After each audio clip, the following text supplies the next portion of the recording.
We are here in my Father's house, and I am going to say some words that are being recorded.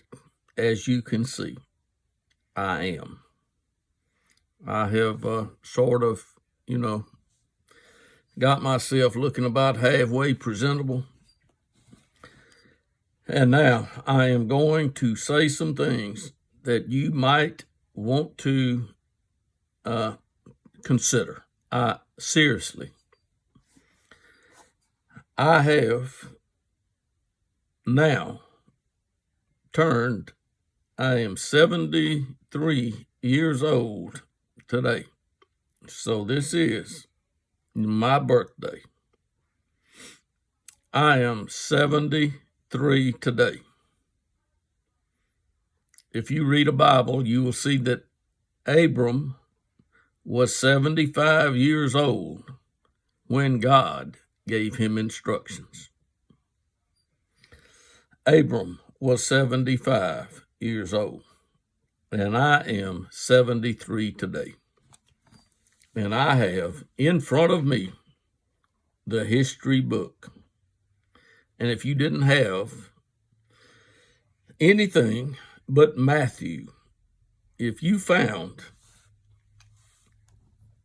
a book that had Matthew, and it was the Matthew that I've got right here, you would have enough information to become a believer. You would, just from Matthew. You don't have to read 66 books to become a believer. You don't. And I am 73 today. Over 2,000 years ago, Jesus went out of the house and he was sitting by the sea. I am reading from Matthew. And a great multitude gathered to him, so that he got into a boat and sat down, and the whole multitude was standing on the beach. Jesus is seated, they are standing. And he spoke many things to them in parables, saying, now listen, if you don't have time to listen, then you don't have time to be saved. You really don't. He spoke many things to them. Behold, the sower went out to sow, and he sowed some seed. Did you know that's what he sowed? And some of this seed fell beside the road, and the birds came and ate them up. I'm sowing seed. I am. And some birds will come and eat it up. Others fell upon the rocky places where they did not have much soil, and immediately they sprang up because they had no depth of soil. But when the sun had risen, they were scorched, and because they had no root, they withered away. They did. Others fell upon the thorns, and the thorns came up and choked them out. So it's very obvious that some things can happen that won't be beneficial. And others fell on the good soil and yielded a crop, some 100-fold, and some 60, and some 30. He who has ears, let him hear. Everyone that was standing on the bank could hear his words. There's no indication that these were deaf people who had come out this day. And the disciples came and said to him, Why do you speak to them in parables? And he answered and said to them, To you it has been granted to know the mysteries of the kingdom of heaven. To you. Jesus has got his 12 disciples. 12.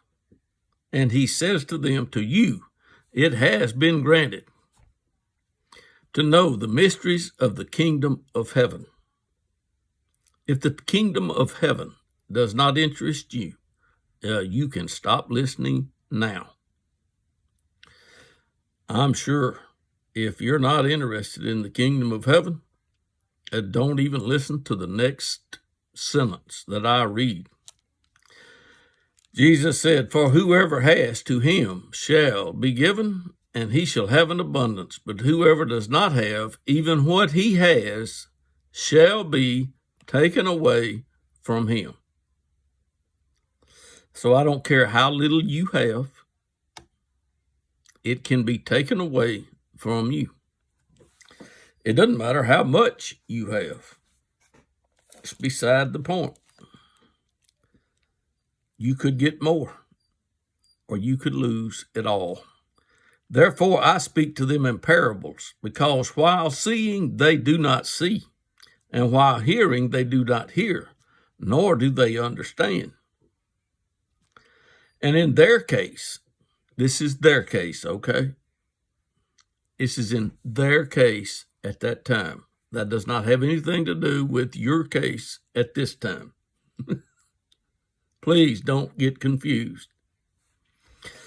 In their case, the prophecy of Isaiah is being fulfilled, which says, you will keep on hearing, but will not understand. And you will keep on seeing, but will not perceive. For the heart of this people has become dull, and with their ears they scarcely hear, and they have closed their eyes, lest they should see with their eyes, and hear with their ears, and understand with their heart, and return, and I should heal them. These are words that are coming from God. This is not Jesus saying that he would do something. These words are coming from God, the God of Abraham, Isaac, and Jacob, and the prophet Isaiah. You should read Isaiah if you want to know about Isaiah. But blessed are your eyes because they see, and your ears because they hear. Jesus is saying this to his 12 disciples. That's who he's talking to. He's not talking to the multitude standing on the bank. For truly I say to you that many prophets and righteous men desired to see what you see and did not see it, and to hear what you hear and did not hear it. Hear then the parable of the sower. Jesus is going to explain the parable of the sower. When anyone hears the word of the kingdom,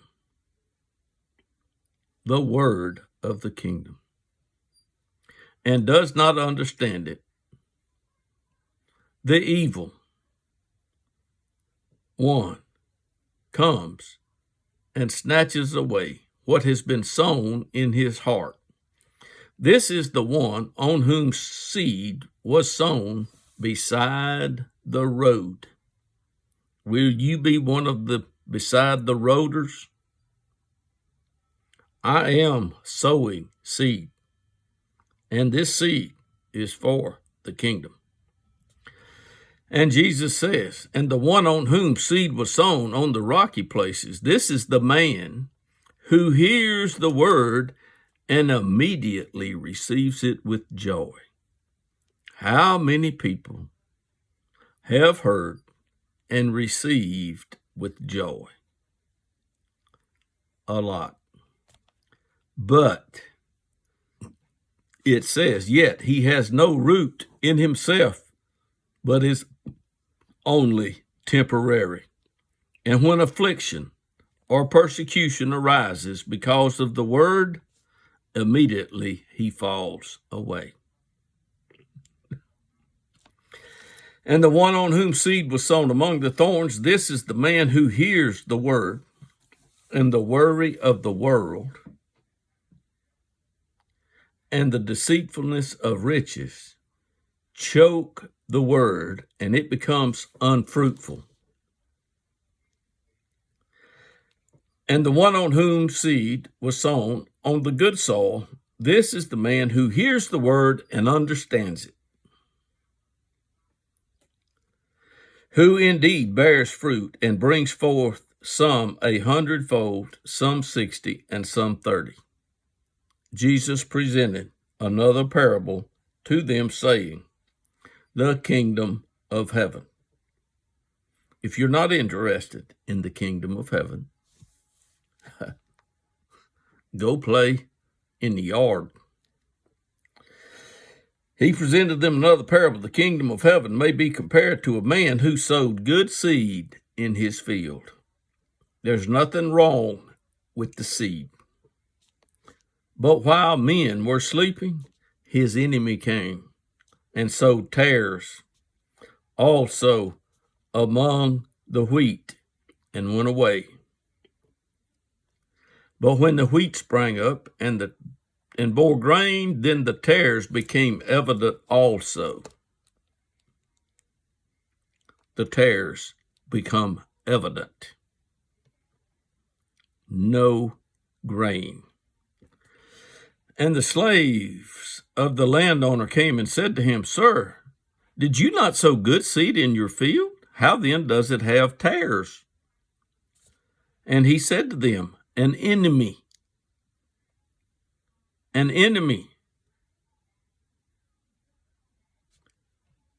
has done this. And the slave said to him, Do you want us then to go and gather them up? Talking about the tares. But he said, No, lest while you are gathering up the tares, you may root up the wheat with them. Allow both to grow together until the harvest. Until the harvest. I will say to the reapers, First gather up the tares and bind them in bundles to burn them up, but gather the wheat into my barn. And he presented another parable to them, saying, The kingdom of heaven is like a mustard seed, which a man took and sowed in his field. And this is smaller than all seeds, but when it is full grown, it is larger than the garden plants and becomes a tree, so that the birds of the air or the sky can come and nest in its branches. Jesus spoke another parable. Remember, it's to the disciples that it has been granted to them to know the mysteries of the kingdom. But if you're not interested in the kingdom, then go play somewhere else. He presented them another parable. The kingdom of heaven is like leaven, which a woman took and hid in 3 pecks of meal until it was all leavened. All these things Jesus spoke to the multitudes in parables, and he did not speak to them without a parable, so that what was spoken through the prophet might be fulfilled, saying, I will open my mouth in parables. I will utter things hidden since the foundation of the world. Jesus then left the multitude and went into the house. So see, Jesus has gone into the house. He's spoken to the multitudes. Now he's going back in the house. And went into the house, and his disciples came to him, saying, Explains to us the parable of the tares of the field. And he answered and said, The one who sows the good seed is the Son of Man. Now, if you don't know who the Son of Man is referred to here, you might want to learn who the Son of Man is. Jesus asked a question. who the Son of Man is. Who do you say that he is? And he was referring to himself. So Jesus says, and the field is the world. And the good seeds, these are the sons of the kingdom. And the tares are the sons of the evil. And the enemy who sowed them is the devil. And the harvest is the consummation of the age, or the end of the age. And the reapers are angels. Therefore, just as the tares are gathered up and burned with fire, so shall it be at the end of the age, or the consummation of the age. And that's what we're waiting for, to get to the consummation of the age. It's still going on, folks. We haven't got there yet. Therefore, just as the tares are gathered up and burned with fire, so shall it be at the end of the age. The Son of Man will send forth his angels, and they will gather out of his kingdom all stumbling blocks and those who commit lawlessness, and will cast them into the furnace of fire. In that place there shall be weeping and gnashing of teeth. Somebody is going to be weeping and gnashing teeth. It's a fact. Then the righteous will shine forth as the sun in the kingdom of their Father. He who has ears, let him hear. The kingdom of heaven is like a treasure hidden in the field, which a man found and hid. What is it now? The kingdom of heaven. If you're not interested in the kingdom of heaven, you are already gone. So you should be interested. The kingdom of heaven is like a treasure hidden in the field, which a man found and hid, and from joy over it, he goes and sells all that he has and buys that field. Again, the kingdom of heaven is like a merchant seeking fine pearls, and upon finding one pearl of great value, he went and sold all that he had and bought it.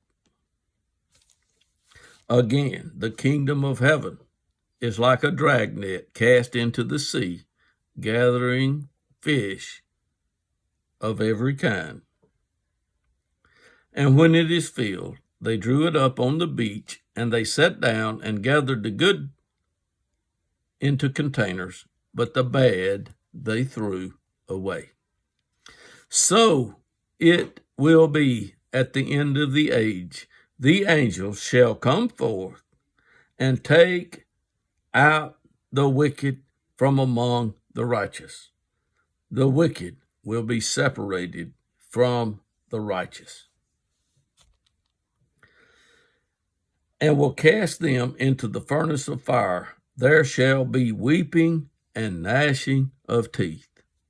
Have you understood all these things? And his disciples said to him, Yes. And he said to them, Therefore every scribe who has become a disciple of the kingdom of heaven is like a head of a household who brings forth out of his treasure things new and old. And after Jesus finished these parables, he departed from there, and coming to his hometown, he began teaching them in their synagogue. And they became astonished and said, Where did this man get this wisdom and miraculous powers? Is not this the carpenter's son? Is not his mother called Mary, and his brothers James and Joseph and Simon and Judas, and his sisters, are they not all with us? Where then did this man get these things? And they took offense at him. But Jesus said to them, A prophet is not without honor except in his hometown and in his own household. and he did not do many miracles or works of power there because of their unbelief. Jesus said, "Who is my mother and who are my brothers?" And stretching out his hands toward his disciples, he said, "Behold, my mother and my brothers. Whoever does the will of my Father who is in heaven, he is my brother and sister and mother." Who is your Father in heaven? Do you have a Father in heaven? There will be a separation, and there will be weeping and gnashing of teeth.